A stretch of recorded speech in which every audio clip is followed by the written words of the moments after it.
Ladies and gentlemen, honored dignitaries, good morning. My name is Vusi Thembekwayo. I'll be with you for the next 15 minutes or so. I have some thoughts, ideas that I'd love to share, and I hope that these will add value to the discussions and conversations you will have over the next day and certainly over the past day. I hail from the beautiful country of South Africa. I run a venture capital firm, and I spend my life and my time talking to the innovators and entrepreneurs that are building the future of the place we call home. Now, over the past day or so, yesterday you would have heard from the incredible Balim, who is, in my mind, one of the foremost thinkers about what are the macroeconomics that form the investment case for putting your capital in the continent. Today, you heard stories from innovators like Fred, and several others who've spoken about the work they're doing on the ground. You not only heard that, but you've also heard from His Excellency, who joined us from Zimbabwe to talk about what is the investment case for their beautiful country too. So just to recap, we've spent time talking about what are the investment cases. That's not what it is I'd like to talk to you about today. Today, I want to talk to you about one simple thing. What are the reasons to believe? Why are we here? Why should we do this? What does the future look like? And who is building that future? In his 1958 magnum opus, Things Fall Apart, the famed Nigerian author, often referred to as the father of African literature, Chinua Achebe, writes the following. He says, "Until lions have their own historians, the story of the hunt will continue to glorify the hunter." For many years, I think, we've mistaken this quote to talk about, or to understand it rather, to be a statement about the lions. These are you and I, those of us braving it every single day, braving the elements, putting our capital on the ground.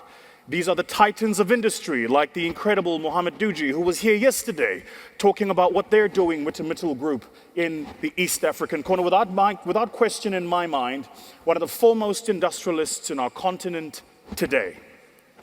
We've understood that to be a quote about the lions, the titans of industries, the political heads, the diplomats, those of us who meet here to talk about what does the future look like and why should we all believe. I don't think that that's what Chinua Achebe had in mind. Because he says, and I'll say it again, until lions have their own historians, the story of the hunt will glorify the hunter. I think the challenge from Chinua Achebe to us, which is the challenge I'd like to put to you today, is this is not a story about the lions, it's a story about the historians, the narrative shapers, those who tell the story about what we will know, what we will remember, and what messages we will share about ourselves. So first, here is the question. What is the narrative about Africa? These 55 independent states that house 1.2 billion people, most of whom are youth who have a view of the future that is very different to our famed past. If you read about the story of our continent, we often talk about the heroes of yesteryear, the incredible revolutionaries like Patrice Lumumba and Kwame Nkrumah. We talk about the incredible humanitarians like the man who birthed the freedom that I happen to have been privileged to enjoy, Utata Nelson Mandela. And even if you look at what's happening in the beautiful nation of Namibia today, all of these are the stories and the heroes of yesteryear. I think the question we must ask ourselves is, who are the heroes of tomorrow? How do we find them today? How do we support them today? And how do we make sure that as historians, we write the book of history we want written about our continent? My hypothesis is simple. It's that if we leave here today, and when we do, Africa, I can tell you because I spend my time traveling it, speaking with entrepreneurs and builders in the continent every day, only needs three things. And these are the three things I'd like for you to remember. First, It needs enterprise. Enterprise. In the words of Dambisa Moyo, it's trade, not aid. What Africans are asking for is opportunity, not pity. But for us to truly build an environment that fosters enterprise means we have to see each other as equals, understand the opportunities that the environment has, and frame our business opportunities for that particular environment. Enterprise. It also means we have to understand that every single environment is different, that there is a local texture, a musicality, if you will, that there is a certain rhythm, a cadence to how that environment works. Travel, for instance, to the beautiful country of Uganda, where you meet the Baganda people, and get into the Bora Bora from the airport and make your way into the hotel. There is a very different experience about how you travel. Travel to the beautiful country of Nigeria, land at Murtala Airport, where you see the big sign that says no standing, no loitering, and no waiting. And right in front of that sign are about 100 people standing, loitering, and waiting. And the point about this is that each of these environments has a different texture, a uniqueness about it, a cadence, a rhythm, a certain flair. In each of these, what is required is opportunity, not pity, trade, not aid, enterprise. Enterprise. The second point I'd like to make is that beyond enterprise, what Africa really needs, if I may be so bold to imagine myself a spokesperson for over 1.2 billion people, it needs us to have faith and to believe. To recognize that like every other region in the world, it has her own challenges, but that the people of the land are excited about the future. They believe in that future, and they're invested in that future too. When we started our firm close on a decade ago, the words investment, venture, and capital were in almost all of the literature non-existent, and where they were existent, they often were misunderstood.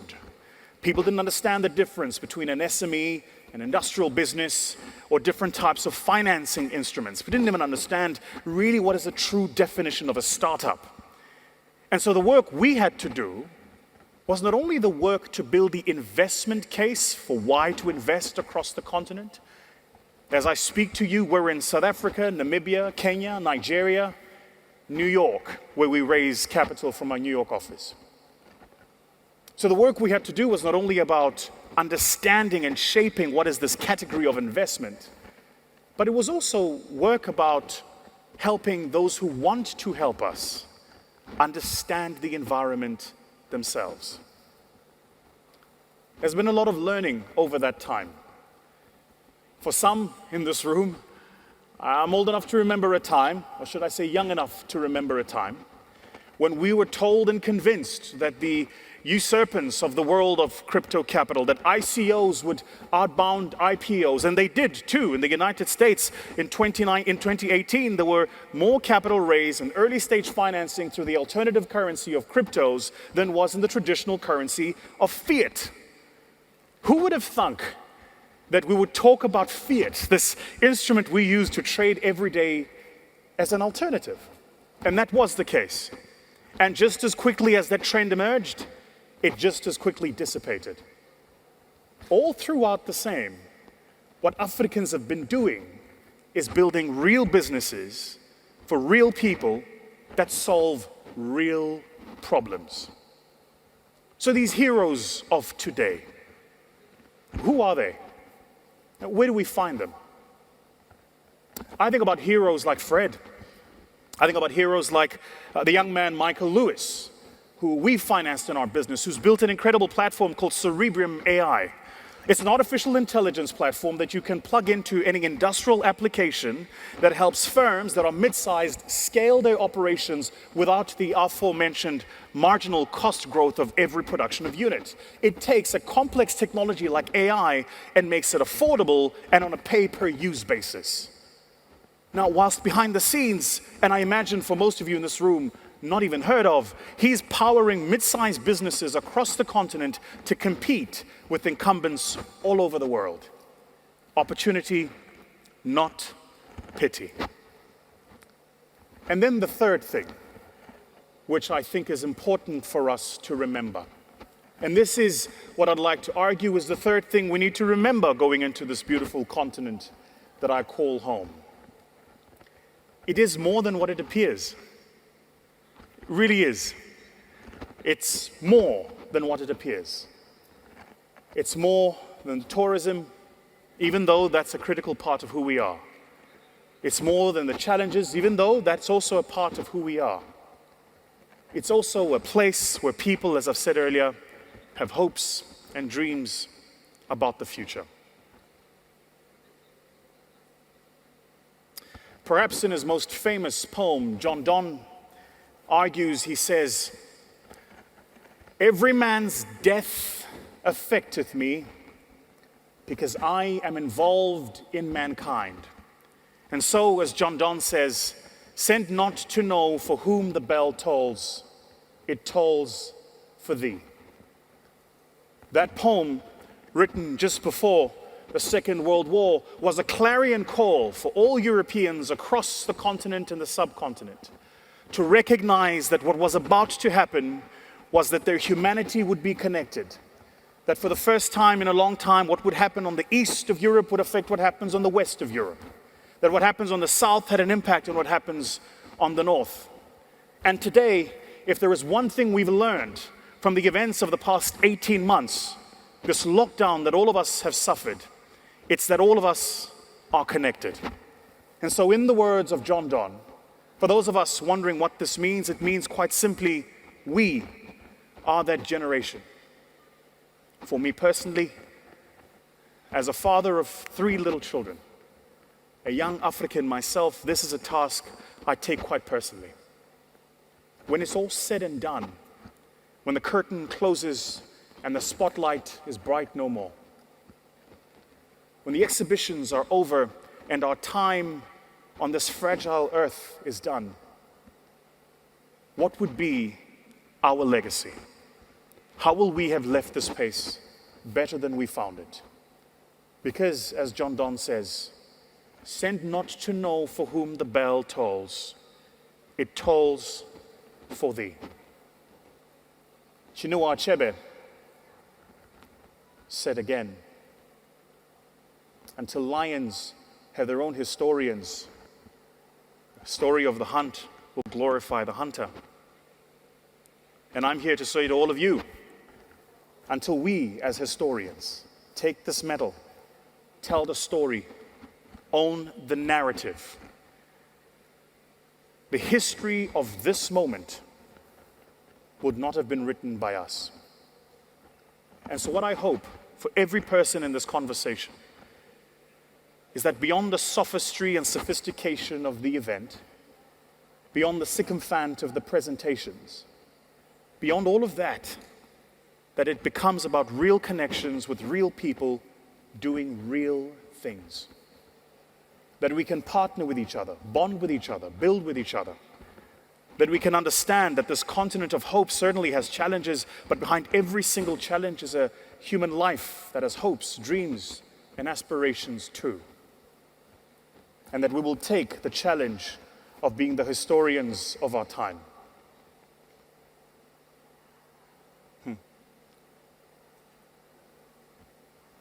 Many years ago, I used to do competitive public speaking.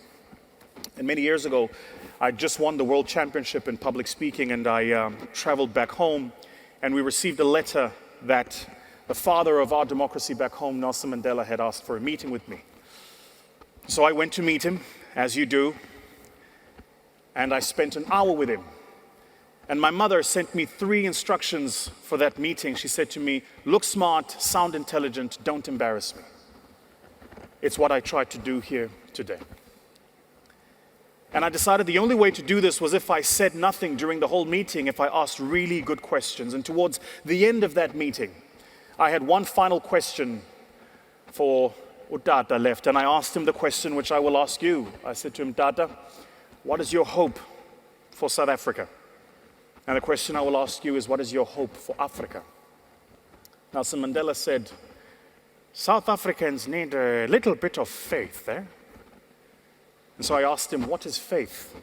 He said, faith is the ability to see the invisible, to believe in the impossible, and to trust in the unknown.